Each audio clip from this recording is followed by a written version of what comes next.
Hola a todos, bienvenidos a un nuevo vídeo. Mi nombre es Carlos y estamos aquí un día más para hablar sobre inversiones, sobre finanzas personales, sobre bolsa, en definitiva sobre estos temas que a nosotros tanto nos gustan. Así que sin más, vamos a comenzar dentro vídeo.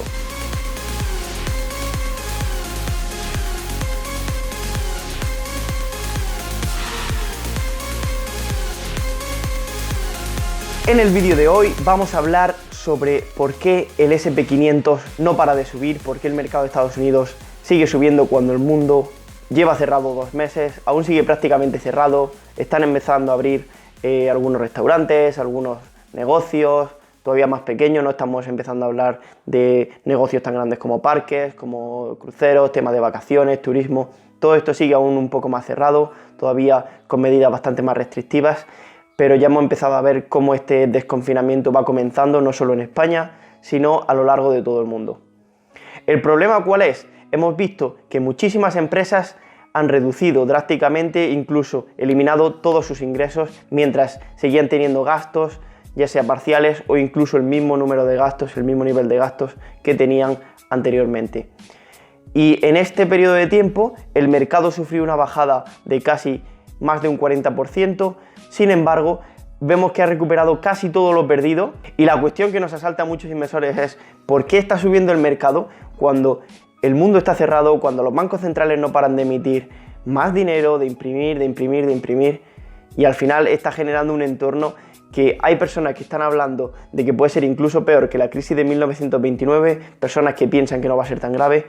Pero independientemente de la gravedad, todos estamos de acuerdo en que es una situación bastante compleja a nivel económico para todo el mundo. Entonces, si está pasando esto, mucha gente se estará preguntando por qué el S&P 500, el mercado que engloba las 500 empresas más grandes de Estados Unidos, no para de subir. Desde final de marzo vemos que el mercado se metió en una tendencia alcista, en la que está siguiendo, y en estos últimos 2 días, esta semana, ha roto la barrera de 3.000 puntos. Aquí vemos en esta noticia como ya no solo están hablando de que el mercado puede estar en tendencia alcista, sino que ven alcanzando los 3.250 puntos en agosto. Como vemos, muchos inversores, incluso bancos grandes de inversión, están hablando ya de tendencias alcistas que se pueden prolongar hasta casi los máximos que vimos a final de febrero, de en torno a 3.400 puntos. Y vemos muchas veces cuando este optimismo se empieza a contagiar y la gente pasa su miedo a convertirlo en euforia, como estamos viendo ahora, la gente ya se está animando más a invertir. Al principio todo el mundo empezaba a decir, no, el mercado tiene que bajar, el mercado tiene que bajar. Incluso la mayoría de las personas siguen pensándolo, pero aún así siguen poniendo su dinero en algo que piensan que no tiene sentido que esté subiendo.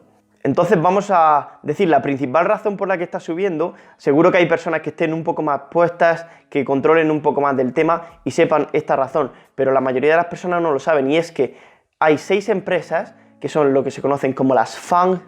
Estas empresas son Facebook, Amazon, Apple, Netflix, Google y Microsoft.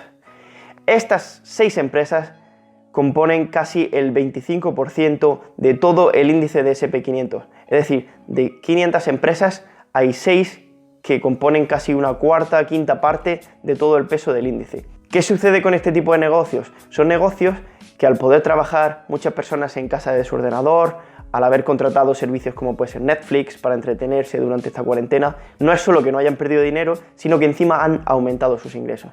Por lo tanto, estas empresas están tirando de todas las demás para mantener el índice a unos niveles así de altos. Vamos a analizar aquí la gráfica del SPY, que es el ETF que replica el S&P 500, y vemos el precio al que estaba a principio de año. Aquí vemos 31 de diciembre de 2019, rozando en torno a los 3.200 puntos. Actualmente está cotizando a 3.036 puntos, lo que nos deja en torno a un 5% por debajo desde que empezó 2020. Tan solo un 5% por debajo después de todo lo que ha pasado. Si analizamos estas 6 empresas principales, veremos también cómo desde el principio del año la mayoría cotizan a unos niveles mucho más altos que cuando empezó el año.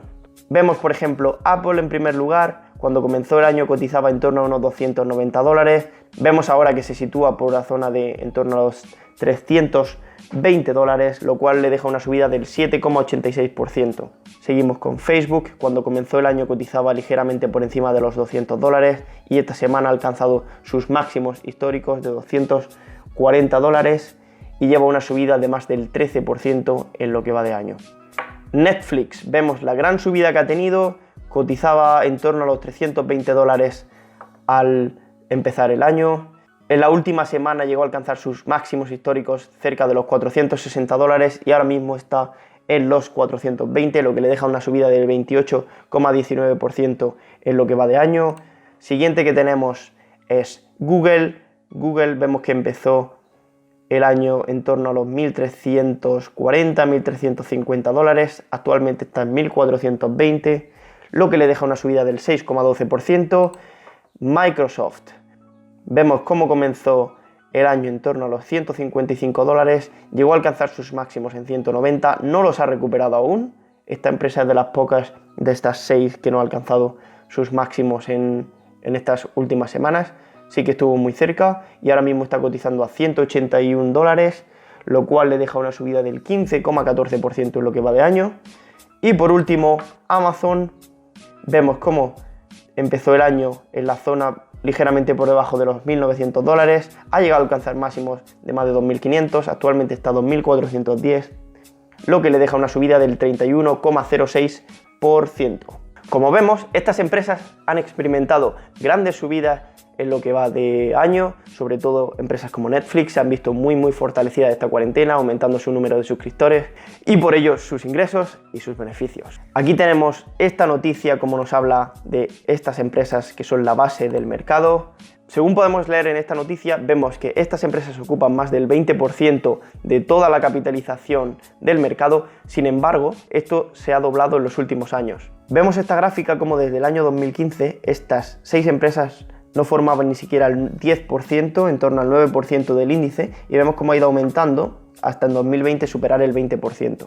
Es decir, estas empresas han ido aumentando su valor de mercado, su capitalización en gran medida, mientras otras empresas no han ido aumentando en la misma proporción y por lo tanto ha dejado que estas empresas sean las que van tirando de todo el índice. Aquí tenemos otra gráfica muy interesante en la que nos muestra desde 2013 cómo se ha movido el índice, cómo se han movido el resto de empresas que no son de este grupo y cómo se ha movido este grupo de empresas. Vemos primero en rojo cómo han actuado todas estas empresas que hemos mencionado y cómo han aumentado de manera exponencial. Vemos que el patrón, la tendencia es la misma, sin embargo, vemos por ejemplo este pico de bajada, cómo se corresponde con estas bajadas aquí abajo, pero sin embargo las diferencias son cada vez mayores. Entonces vemos la línea azul es el S&P 500, lo que componen todas las empresas, y vemos cómo el resto de las 500 restantes siguen esta línea verde. Vemos esta diferencia, puede parecer poco, pero teniendo en cuenta que solo son 6 empresas las que mueven esta diferencia en el mercado, vemos que es mucha diferencia. Y entonces, si solo estas 6 empresas están provocando que el mercado vuelva casi a niveles de máximos históricos y tienen tanto peso en el mercado, ¿qué es lo que están haciendo otras empresas? Bueno, vamos a ver cómo las otras 380, 385 empresas restantes se están comportando. Lo que está claro es que vemos esta subida, la mayoría de las empresas son empresas tecnológicas, vemos aquí también eBay, Activision, Blizzard, AMD, tenemos otras empresas como Adobe, vemos aquí Facebook y luego también veríamos muchas empresas farmacéuticas como Gillette, Eli Lilly, también tenemos más de retailer como por ejemplo Home Depot. Al final son también muchos estos productos que la gente necesita comprar sí o sí para estar en casa y al final estas empresas siguen produciendo y siguen vendiendo al mismo nivel que lo hacen siempre. Luego, sin embargo, aquí podemos observar la gran cantidad de empresas que hay que desde que comenzó el año están en negativo. Vemos que son muchísimas de ellas y luego llegando abajo del todo vemos como la gran mayoría de las que han perdido más son las que son del sector de turismo, del sector de viajes, como vemos aquí Royal Caribbean, cruceros, también vemos de petróleo, Oxy, que ha perdido mucho, un 65%, United Airlines, aerolíneas perdiendo más de un 66%, Carnival, Norwegian, también empresa de cruceros, perdiendo un 67% y un 72% respectivamente. Esta vemos cómo es la razón por la que el mercado ha ido tirando y está rozando estos niveles de máximos históricos, principalmente liderado por empresas tecnológicas, sobre todo estas empresas de gran capitalización, aunque luego también otras empresas de menor capitalización han ido tirando del mercado, o empresas de healthcare, sector de salud, muchas empresas que están investigando todo el tema de la vacuna, siguen vendiendo medicamentos, etc.